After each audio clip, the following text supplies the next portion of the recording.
Yo, what's up guys? Welcome to Daily Update. Akhirnya hari ini kita akan mengupdate tentang DC Universe lagi yang udah pelit banget nih. James Gunn, Peter Safran ini benar-benar pelit. Bahkan di Comic Con aja mereka nggak merilis trailer mereka. Justru mereka merilis kayak 5 menit pertama. Itu pun nggak sampai 5 menit dipotong sama trailer. Jadi nggak banyak banget yang bisa kita ambil gitu. Jadi gue kayak ger-ger kenapa nggak kayak biasanya gitu. Dan akhirnya gue cukup paham. Baik dari Fantastic Four dari MCU kan nggak banyak tuh ya di share beberapa footage-nya. Baik juga Superman. Kayaknya mereka cukup sama gitu pemikirannya karena memang sekarang lagi merebak gitu superhero fatigue, bosen ini gagal. Jadi mereka sekarang agak mulai tertutup kayak gini gitu. Jadi nggak banyak yang bisa kita ambil gitu. Untuk kita konten-kontennya khusus superhero juga kayak apaan nih, mana nih konten haus kayak benar-benar kayak mana kontennya gitu. Barulah sekarang kita dapat update dari lokasi syuting Supergirl Woman of Tomorrow. Itu pun bukan dari DC Universe, justru dari paparazzi, di mana ini ada akun Unbox PhD Film di mana dia lagi gencar banget. Ada lokasi syuting Doomsday lah, ada lokasi syuting dari Supergirl di mana dia pakai drone gitu ya. Nah, di sini kalau kalian perhatikan di layar nih, ini langsung live dari layar tuh proses syutingnya. Di situ ada Millie Alcock yang pakai mantel warna hitam itu, dan ini kayak ya stunt woman-nya ya. Nah, ini ada 3 tuh ya stunt woman, ini 1 nih. Kayaknya ya, ini satu, tapi yang kelihatan 2 tuh. Mereka lagi latihan. Nah, kalau kalian perhatikan di bagian sini tuh ada tank-tank yang mirip kayak tentara di bumi gitu. Dimana kita tahu sendiri bahwa ini kan adaptasi dari buku komik karya Tom King, judul yang sama juga, Supergirl Woman of Tomorrow, dimana digadang-gadang buku komik tersebut adalah salah satu, bahkan satu-satunya buku komik dari superhero yang bener-bener development karakter, kayak pendekatannya, sedih-sedihnya, kayak proses pendewasaan dari Supergirl tuh bener-bener berasa di situ salah satu yang terbaik katanya. Jadi gue penasaran banget dan gue percayakan sama si James Gunn ya. Tapi yang menarik dari video ini adalah tuh kostumnya bener-bener mirip kayak buku komik Supergirl Woman of Tomorrow itu guys. Ini mirip banget tuh. Tuh. Dia lagi proses latihan. Nah, Millie Alcock tuh yang ini ya, yang pakai item-item ini karena mereka nutupin the real kostum aslinya tuh agak gelap ya. Kalau ini kan ya cuman stand moment, cuman kayak kostum biasa gitu, prototype kayak gitu. Tapi yang ini yang benar-benar yang real, diambil syuting yang ini tuh. Oh, keren sih. Nggak cuman ini aja, kalau kita ke bagian ke bawah lagi tuh ada sepatu yang baru dari nanam padi kayaknya ya. Tapi di sini captionnya Lobo Day at Work. Dimana ini kayaknya kakinya si Lobo itu. Gimana Lobo kan diperankan oleh Jason Momoa, dia nggak jadi Aquaman lagi di universe-nya James Gunn juga Peter Safran. Dia justru jadi Lobo dan dia membocorkan hampir aja nih ya. Pemeran dari Lobo ini membocorkan kisi-kisi cerita dan juga kostum dari Lobo. Untung aja ada pihak dari sutradara juga kayak interview tersebut nge-cut, jangan ngomong ini. James Gunn juga bahkan nge-tweet sempat keteteran, jangan-jangan nih Jason Momoa terlalu semangat akhirnya ngebocorin semua ceritanya. Kemana dia bilang kayak gini, gue semangat banget sama Lobo dan gue suka banget sama riasannya, gue suka sama motornya, dan ini benar-benar literally me gitu. Dan karakter ini sebenarnya udah lama banget gue tungguin dan akhirnya gue idamankan, tapi berhubung gue jadi Aquaman kayak agak sedikit pupus kayak gitu dan akhirnya berubah sekarang menjadi universe yang berbeda. Dan ditunjuklah si Jason Momoa sebagai Lobo, dia benar-benar bahagia. Di antara cast Justice League yang lama, gue lihat pas reaksi terakhir kan banyak yang sedih ya.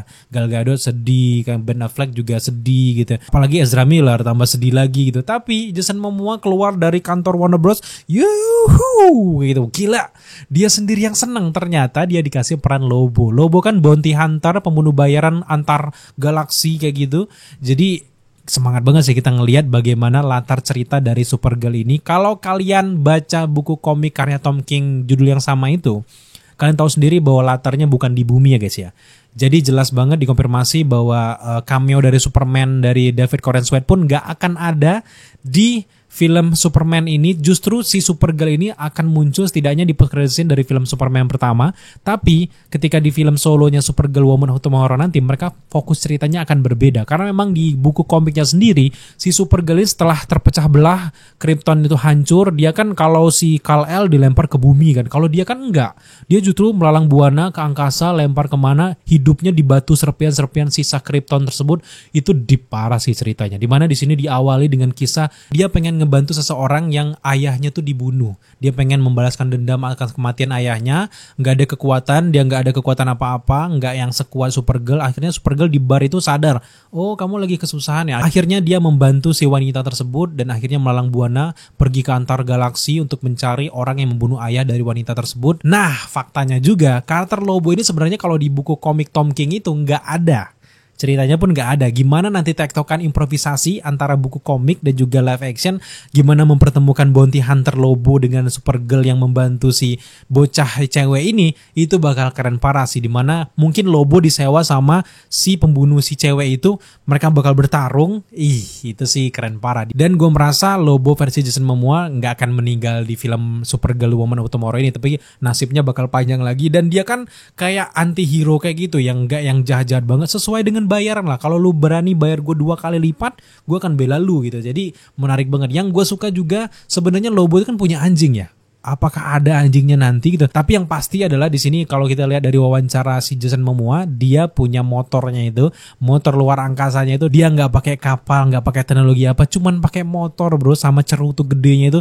Wow, itu sih bikin gue semangat gitu. Tapi kita balik lagi ke layar. Ini dia beberapa properti dari lokasi syuting Supergirl Woman of Tomorrow tuh. Apaan ini, rumah jamur gitu, ngecamp gitu. Tapi yang jelas dari bentukan kayak gini, ini jelas banget bahwa latarnya itu bukan di bumi, justru berasal dari luar angkasa. Dari bentuk-bentuk tanknya ini mungkin dibentuk dari tentara dari salah satu planet tersebut ya, kayak mirip-mirip Star Wars ya. Tuh dia turun ke bawah. Nah untuk ini gue nggak tahu apakah ini milih Alcock langsung atau ini Stunt Woman, tapi jelas ini kayaknya milih Alcock ya. Dari bentuk-bentuknya, kostumnya. Kalau gue lihat dari kostumnya memang ya kayak di film yang 1984 iya. Tapi ini justru memang benar-benar condong di komik Tom King tersebut. Tapi juga bahan-bahannya kayak gini, spandek kayak gini tuh mirip-mirip kayak Supergirl yang ada di series ya. Kayak Melissa Benoist ya kalau gak salah namanya. Itu keren banget sih bentuk-bentuk kayak gini. Bikin gue bener-bener gak sabar nungguin filmnya guys tuh. Gila tuh. Oh keren. Yang awalnya banyak orang yang meragukan ya milih Alcock jadi Supergirl karena memang dinilai terlalu kecil, nggak kayak Melissa gitu yang terlalu anggun gitu. Justru kalau kalian lihat acting-actingnya di film-film sebelumnya itu sih pantas banget sih ya dia jadi Supergirl. Tapi gimana tektokan dia ketemu sama si David Corenswet yang badannya gede kayak gitu, itu sih yang masih menjadi pertanyaan gue gitu. Tapi gue pengen banget lihat pengolahan rasa dari Supergirl ini karena kan dia kan bakal diceritakan deep parah gitu. Dia kehilangan planetnya, kehilangan Kal-El, dia lagi melalang buana di sini nggak tahu kemana. Udah mirip-mirip kayak gue udah galaksi tapi dia sendirian, dia keliling kayak gitu. Akhirnya nanti dia tiba-tiba mungkin di akhir film akan sampai ke bumi ketemu sama Kal-El, itu sih epic parah ya. Nah kita lanjut lagi ke layar. Ini kita lihat itu drone-nya benar-benar ketangkep. Lokasi syutingnya rata-rata juga Hollywood ya, lokasi syutingnya cukup sama ya. Kayak Doomsday juga cukup sama, tinggal bongkar pasang aja kayaknya. Nah nih tuh ada kayak rumah-rumah kayak gitu. Ini lagi dibangun semua loh guys. Tuh ini lagi dibangun kontainer-kontainernya. Kemudian di sini tanknya agak beda sih. Kalau kita pikir tank kayak di bumi ini beda. Ini mirip-mirip kayak ala-ala tank luar angkasa kayak Star Wars lah ya. Kalau kalian nonton yang Star Wars terakhir ya, seri Star Wars yang anak-anak semua isinya, gue lupa namanya tapi gue nonton sampai selesai itu kan kalian akan lihat tuh gimana mereka pindah ke satu planet ke planet yang lain pakai kapal itu, bocil-bocil semua kayak gitu. Kan kelihatan tuh beda-beda ras kayak gitu. Jadi ini kayaknya salah satu planet yang lagi dihampiri sama Supergirl. Wow, ini sih keren sih. Kita lanjut lagi di sini. Tuh, wah setnya sih keren sih. Itu matras untuk dia nimpuk kalau jatuh ya. Nah tinggal ditendang tuh. Tapi kayak kostum-kostum dari tentaranya ya mirip-mirip kayak di bumi ya. Mungkin tinggal proses-proses mereka visual effect. Enggak di bumi dong. Itu kelihatan banget tadi ada kapaknya. Itu bukan tentara bumi dong. Ini pasti bounty hunter sih. Orang-orang dari tentara bayaran ketemu sama si Supergirl. Wow. Tuh dari kulitnya aja tuh terlalu putih. Gue masih bertanya-tanya ini di planet mananya aja gitu ya. Oh ya ini by the way ini juga ya kita sekalian bahas juga. Ini adalah set syuting dari Avengers Doomsday. Menurut kalian ini di mana guys? Kok ada kembang-kembang kayak ini, kok taman-taman, ini kan kayak tempat air gitu kan. Tapi kok ini ledakan meletus-meletus kayak gini ya. Ini kayak Bukit Teletubbies tapi meletus. Nah banyak banget teman-teman di kolom Instagram di @dailyscreen, follow buat teman-teman yang belum follow. Banyak banget yang teori kalau ini adalah di depannya X-Mansion. di depan X-Mansion dari Profesor X. Banyak banget yang menduga bahwa Dr. Doom datang ke X-Mansion, ketemu sama X-Men tua, ada Magneto di sana. Mereka akan membabi buta di sana. Sebelumnya juga ada beberapa footage dari Cyclops versi X-Men lama, ketemu sama Wong, ketemu sama Magneto juga di sekitar lokasi syuting ini. Jadi bisa bayangkan bahwa ini benar-benar kayak X-Mansion sih yang lagi diserang. Kayaknya ini meteor-meteor ya. Wow, ini parah banget sih kalau jatuhnya. Karena kalau di kamera kan ini bakal parah sih. Kalau nggak salah kan di bagian bawah ini tuh ada jetnya ya, jet para X-Men. Ini sih keren sih. Jadi kita balik lagi ke film dari Supergirl Woman of Tomorrow. Sejauh ini gue penasaran banget sama development cerita dari Supergirl. Apalagi yang bikin James Gunn. Kalian pasti lihat lah karya terakhirnya di Guardians of the Galaxy Volume 3. Gimana sedihnya rakun-rakun itu. Kalian bayangkan. Ini ceritanya kan deep parah tuh kalau di buku komik dari Supergirl Woman of Tomorrow. Itu bagaimana caranya James Gunn nanti mendevelopment karakter dari Supergirl sedip apa ceritanya, dimana dia harus membantu orang lain tapi dia tetap trauma dengan hancurnya Krypton. Wow. Dan yang terakhir kita punya update lagi, balik lagi bukan dari Supergirl tapi ini dari Dr. Doom yang kita baru aja dapat rumor dari kostumnya. Ini dari Instagram @dailyscreen ya. Follow buat teman-teman yang belum follow. Tuh, kalau teman-teman lihat di layar, tuh, kalian pasti kaget kan? Ini kayak Odin, kayak Ego gitu. Tapi ini adalah Robert Downey Jr. pakai kostum full dari Dr. Doom, tinggal kurang topengnya aja. Di sini lengkap dengan jubah kehijau-hijauannya ini. Tapi yang menarik di sini adalah reaktornya ada loh di tengah loh. Kemudian juga di sini juga rambutnya jadi kayak gini tapi agak gendutan ya. Apakah ini konsep art atau AI kita masih belum jelas. Tapi kalau AI kok terlalu jelas banget kayak gini, jangan-jangan memang juga kayak gini gitu ya. Nah, cukup masuk akal ya sebenarnya kenapa Dr. Doom dibikin yang tua kayak gini. Bisa jadi ini adalah Dr. Doom yang terakhir. Seperti kasusnya Hugh Remains, dia adalah varian dari Kang yang terakhir. Itu pun juga hal yang sama berlaku dengan Dr. Doom yang terakhir. Karena banyak banget varian dari Dr. Doom yang entah mungkin sebelumnya dimusnahkan oleh Hugh Remains. Jadi terbentuklah secret timeline kayak gitu. Dan akhirnya satu-satunya Dr. Doom yang berhasil yang satu ini gitu. Dan bahkan ada beberapa teori mengatakan munculnya Dr. Doom yang versi tua ini justru karena memang kematian dari Tony Stark di Endgame. Tony Stark yang menjadi makhluk jangkar dari 616 tersebut meninggal, akhirnya terciptalah mungkin cabang-cabang dari universe lain, alternatif cerita. Kalau di sini si Tony Stark meninggal, di sini akan muncul Dr. Doom yang baru. Bahkan ada teori yang menarik banget yang mengatakan bahwa jangan-jangan bahwa selama ini Tony Stark, Iron Man yang kita kenal di 616 itu sebenarnya adalah varian dari Dr. Doom tapi dibengkokkan realitasnya oleh si Hugh Remains.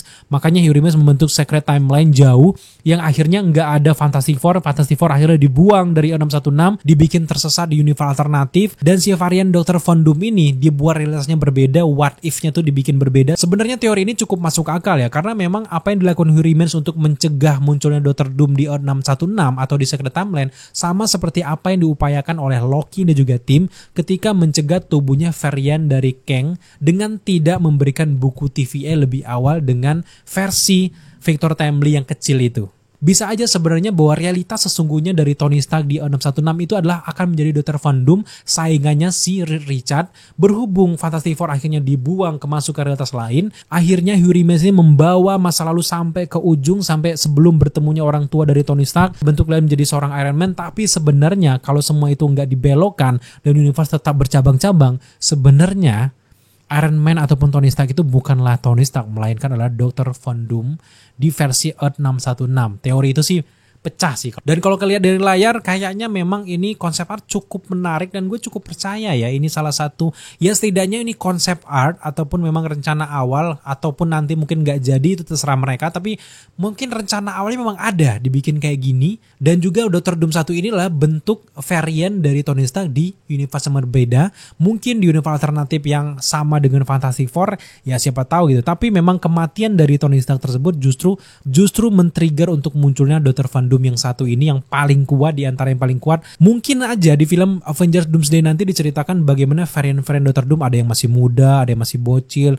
yang akan merebut kekuasaan dari multiverse mirip-mirip kayak Kang the Conqueror. Tapi pada akhirnya prime dari Dr. Van Doom itu adalah si satu ini. Tapi kita tunggu aja update-nya gimana nanti, dan kita akan menunggu juga mungkin ada teori menarik dari teman-teman di kolom komentar di bawah, gue bakal olah lagi. Nah, sejauh ini baru itu aja update kita terkait dengan lokasi syuting dari Supergirl Woman of Tomorrow, plus juga ada bonus leak dari kostum terbaru dari Robert Downey Jr. sebagai Dr. Doom. Kita nantikan aja update-update selanjutnya. Buat teman-teman yang selalu pengen tahu update terbaru terkait dengan dunia persuperheroan, jangan lupa subscribe, like, komen, dan share, serta jangan lupa juga untuk nyalakan notifikasi agar kalian mengetahui apabila kita mengupload video setiap harinya. Sampai jumpa di video-video update selanjutnya.